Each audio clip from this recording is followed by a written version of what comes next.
Halo semuanya, selamat datang di channel ini. Hari ini saya mau bahas topik yang mungkin cukup panas, terutama bagi sebagian dari kita yang pernah merasakan atau melihat langsung betapa besarnya tekanan untuk mewujudkan pesta pernikahan yang sempurna. Saya di sini ingin berbagi pandangan pribadi bahwa kita seharusnya tidak sampai berutang demi pernikahan. Pernikahan itu indah, tapi apakah indahnya harus mengorbankan masa depan finansial? Yuk kita bahas bersama. Kita semua tahu, di Indonesia pernikahan bukan hanya soal dua insan yang bersatu, tapi juga pertemuan dua keluarga. Dalam budaya kita, pesta pernikahan sering dianggap sebagai cerminan status sosial. Di banyak daerah, semakin mewah pesta, semakin dianggap berhasil pernikahan itu. Namun saya melihat ada sisi gelap dari budaya ini. Tekanan untuk menyelenggarakan pesta yang spektakuler membuat banyak pasangan dan keluarga terpaksa mengambil utang yang besar. Mengapa harus demikian? Bukankah inti dari pernikahan adalah komitmen dan kebersamaan, bukan seberapa banyak tamu atau mewahnya dekorasi? Menurut sebuah survei yang pernah dilaporkan oleh salah satu media nasional, saya baca di Kompas dan Tempo sekitar 40% pasangan di perkotaan mengaku harus berhutang atau mengurangi tabungan demi mewujudkan pesta pernikahan yang sesuai dengan ekspektasi sosial. Data semacam ini menunjukkan betapa kuatnya tekanan sosial yang memaksa kita untuk memamerkan status, walaupun sebenarnya hal itu bisa merugikan jangka panjang. Dan yang lebih parah lagi, budaya ini sudah menular ke generasi muda. Di era media sosial sekarang, di mana setiap momen harus diabadikan dengan filter dan caption yang pas, pernikahan pun tidak luput dari sorotan.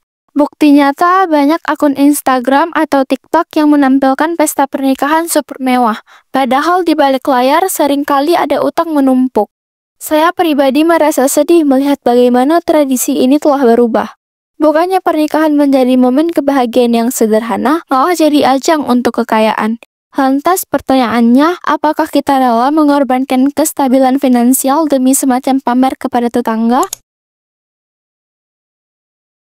Sekarang mari kita lihat lebih dalam soal utang pernikahan. Saya yakin banyak di antara kita yang pernah mendengar cerita tentang pasangan yang harus berjuang keras selama bertahun-tahun untuk melunasi utang pernikahan mereka. Bukan hanya beban finansial yang harus ditanggung, tapi juga tekanan psikologis yang terus mengganggu.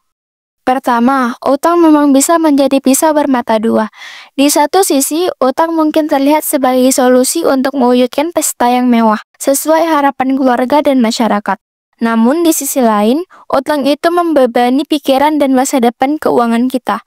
Siapa yang mau memulai hidup baru dengan bayang-bayang utang yang terus menghantui? Apalagi jika utang itu disebabkan oleh keinginan untuk memenuhi standar sosial yang sebenarnya tidak terlalu relevan dengan kebahagiaan sejati. Bahkan, ada data dari survei yang dilakukan oleh lembaga riset independen yang menunjukkan bahwa pasangan yang menikah dengan beban utang tinggi cenderung memiliki tingkat kepuasan hidup yang lebih rendah dan seringkali mengalami konflik keuangan. Jadi, alih-alih merayakan cinta, mereka malah terjebak dalam lingkaran utang dan stres. Mari kita bicara soal tradisi.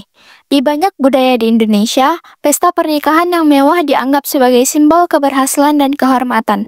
Jika pesta tidak mewah, seringkali ada stigma bahwa pernikahan tersebut gagal. Bahkan, pemikiran semacam ini sudah tertanam sejak lama, sehingga sulit untuk diubah.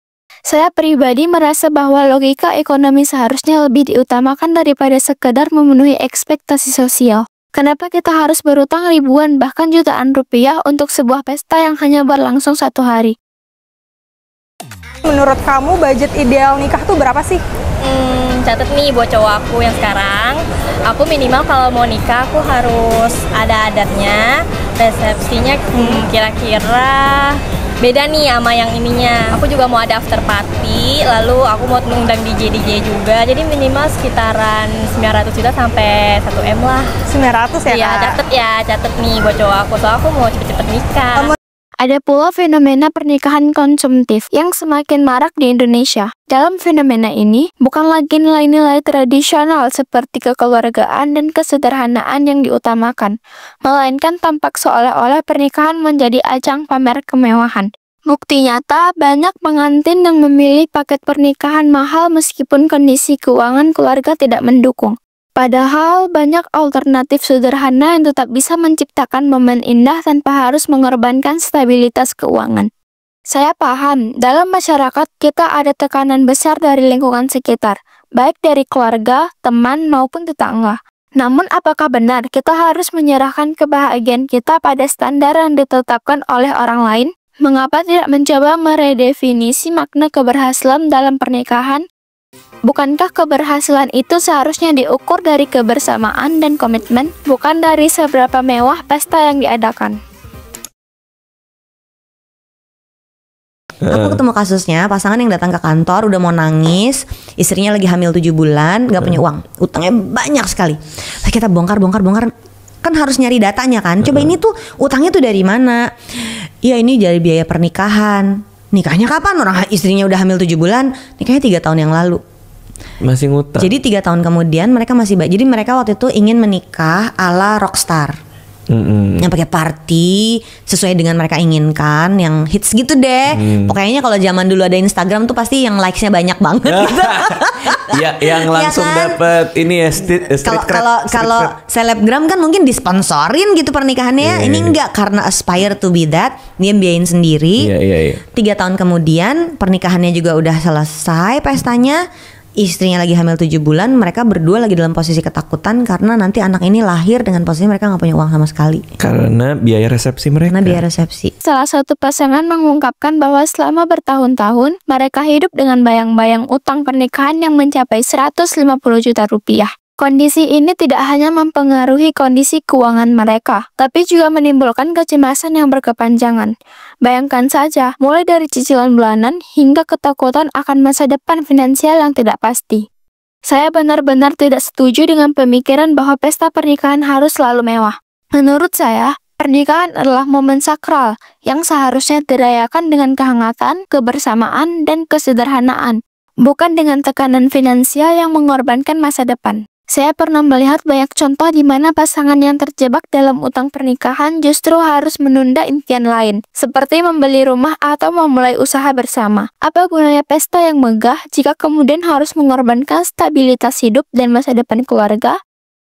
Saya mengerti, tekanan dari orang tua atau tetangga memang kuat. Ada yang berpendapat kalau pesta pernikahan tidak mewah, malu saja di depan tetangga. Namun, saya ingin mengajak kita semua untuk mempertanyakan kembali nilai-nilai tersebut. Bukankah seharusnya kita menilai pernikahan dari kualitas hubungan dan komitmen, bukan dari seberapa banyak uang yang dikeluarkan untuk pesta? Jika kita lihat lebih jauh, budaya seperti ini sebenarnya justru mengikis makna inti dari pernikahan. Ketika kita terobsesi dengan tampilan luar, kita mengabaikan esensi penting, yaitu kebersamaan, saling mendukung dan membangun masa depan bersama.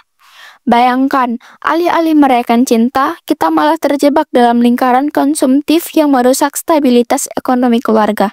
Saya percaya perubahan bisa dimulai dari diri sendiri. Kita sebagai generasi muda harus berani berkata tidak pada norma yang tidak sehat ini. Kita harus mampu membuat keputusan berdasarkan logika dan data, bukan sekedar mengikuti arus tradisi yang berpotensi merugikan. Jika saya sebagai pribadi sudah memilih untuk tidak berutang demi pesta pernikahan yang mewah, saya yakin banyak dari kalian yang juga bisa mengambil langkah serupa.